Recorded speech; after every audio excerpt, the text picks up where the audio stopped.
Salam saudara-saudaraku yang dikasihi Tuhan. Hari ini pembacaan kita dari Keluaran, ya. Keluaran pasal 2 ayat 1 sampai 6. Cerita tentang apa? Tentang peran 3 wanita. 3 wanita berbeda kelas, berbeda usia, ya. Satu tentang seorang ibu, Yokebed, ya. Yokebed itu siapa? Itu ibunya Musa. Nah, ibunya Musa melahirkan anaknya pada saat pengumuman besar-besaran di Mesir bahwa anak laki-laki harus dibunuh. Anak laki-laki Ibrani harus dibunuh, anak laki-laki Israel harus dibunuh. Karena mereka takut akan populasi orang-orang Israel, orang-orang Ibrani di Mesir. Sehingga ketika mereka makin banyak, maka mereka dikatakan akan menguasai Mesir. Oleh sebab itu diumumkanlah bahwa anak-anak kecil, bahkan anak yang baru lahir dibunuh. Dan Musa disembunyikan oleh sang ibu, Yokebed, bersama dengan bapaknya Amram, ya. Tentu saja dengan kakaknya Miriam dan satu lagi Harun, kan, ya. Mereka mau supaya adiknya selamat. Lalu dibuatlah, ya, skenario bagaimana penyelamatan Musa kecil. Ditaruh di dalam peti, ya, lalu dihanyutkan, istilahnya hanyutkan di sungai Nil dengan harapan tentu saja akan ada orang yang menyelamatkan, dan mereka tahu, ya, mungkin mereka sudah meneliti dengan begitu hebatnya bahwa di tempat di mana bayi Musa akan ditaruh, diletakkan atau dihanyutkan itu biasa menjadi tempat putri Firaun mandi atau main-main di sungai. Lalu itulah yang dilakukan. Dari jauh Miriam memantau adiknya yang dihanyutkan. Bayangkan ibu-ibu, bayangkan bapak ibu, 3 bulan loh. 3 bulan tuh meskipun masih bayi tapi sudah mulai bergerak kiri dan kanan, sudah mulai memberontak kiri dan kanan, dihanyutkan. Bagaimana hati seorang ibu? Tapi dia tetap pada rencananya, rencana untuk penyelamatan anaknya. Luar biasa, ya. Luar biasa peran seorang ibu untuk menyelamatkan anaknya. Luar biasa sekali. Dan tentu saja kerjasama yang indah dalam satu keluarga yang dipakai oleh Tuhan. Dan Tuhan melihat itu menjadi perkara yang baik sekali. Lalu terjadilah dayang-dayangnya putri Firaun melihat ada peti, lalu mereka membuka petinya, ada seorang bayi elok, bayi laki-laki elok. Dan mereka pasti tahu bahwa bayi laki-laki tersebut pasti anak Israel, pasti bayinya orang Ibrani, ya.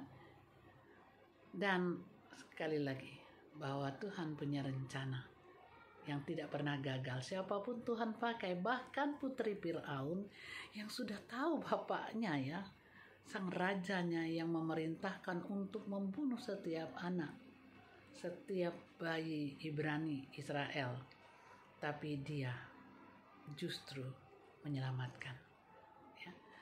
Satu peran lagi, Miriam, si kakak, ya, yang tentu saja belum begitu besar, mungkin usia teruna, dan dia juga punya karya untuk menyelamatkan si adik. Caranya dengan mendekati putri Firaun bersama dengan dayang-dayangnya itu, lalu mengamuk dengan keberanian yang luar biasa, mengemukakan pendapat bahwa si bayi haruslah tetap dikasih susu. Bolehkah saya membawa, ya, bayi tersebut kepada orang yang bisa memberi susu? Dan kembali luar biasa cara Tuhan, ya. Dipakailah putri Firaun, mungkin dengan segala gayanya, pada akhirnya mengiyakan, iya, dia bayi masih perlu disusu, masih harus ada inang pengasuhnya, inang penyusu. lalu rencana mereka berhasil. Putri Firaun yang bukan seorang yang mengenal Tuhan, tapi dipakai oleh Tuhan luar biasa untuk mengiyakan Miriam. Ya, lalu mereka membawa, ya, si Miriam tentu saja. Dengan persetujuan mereka membawa si kecil kemana? Ke ibunya untuk disusui, untuk diajari, ya, untuk disusui, untuk diajari, untuk diberikan kasih sayang. Itu sesuatu yang luar biasa, ya, sampai akhirnya Musa dewasa ada di tengah-tengah keluarga Firaun, dan Tuhan memakai dia untuk suatu saat membebaskan bangsa Israel, ya, dari Mesir. Nah, saudara-saudaraku yang dikasihi oleh Tuhan, setiap orang punya peran untuk dapat melakukan yang terbaik, apa yang terbaik, ya. Dan tentu saja ketika kita berinisiatif, ya, beritikat baik, maka jalan itu pasti ada. Kenapa? Karena segala sesuatu di dunia ini ada di dalam kendali Tuhan. Tetapi yang penting kita punya niat baik, ya, niat baik, bukan niat jahat. Karena niat jahat itu tidak pernah direstui oleh Tuhan. Makanya kalau teman-teman, saudara-saudaraku semua, kalau mempunyai satu niat, kok niatnya gak pernah terlaksana, kenapa? Ya karena kita harus berpikir bahwa itu niat kita itu pasti tidak mendapat restu dari Tuhan. Oleh sebab itu cepat lakukan perubahan.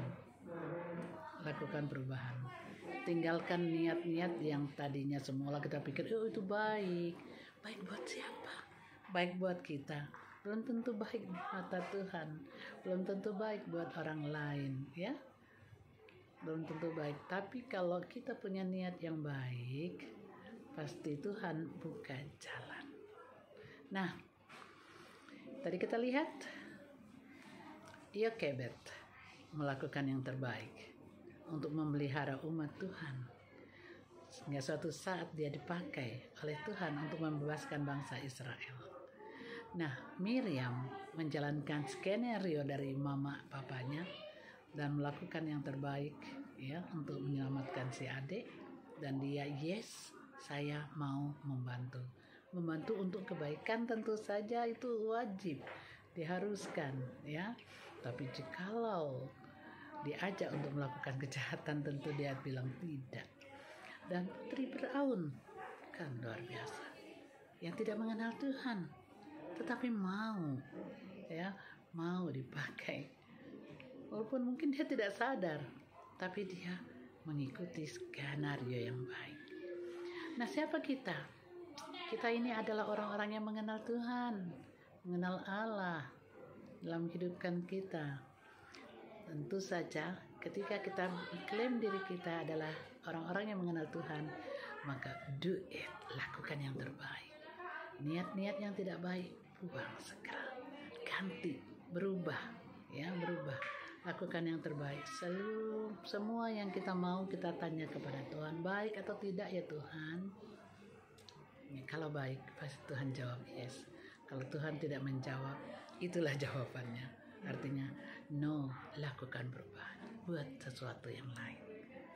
Semoga renungan kita hari ini sangat menjadi manfaat bagi kita sekalian.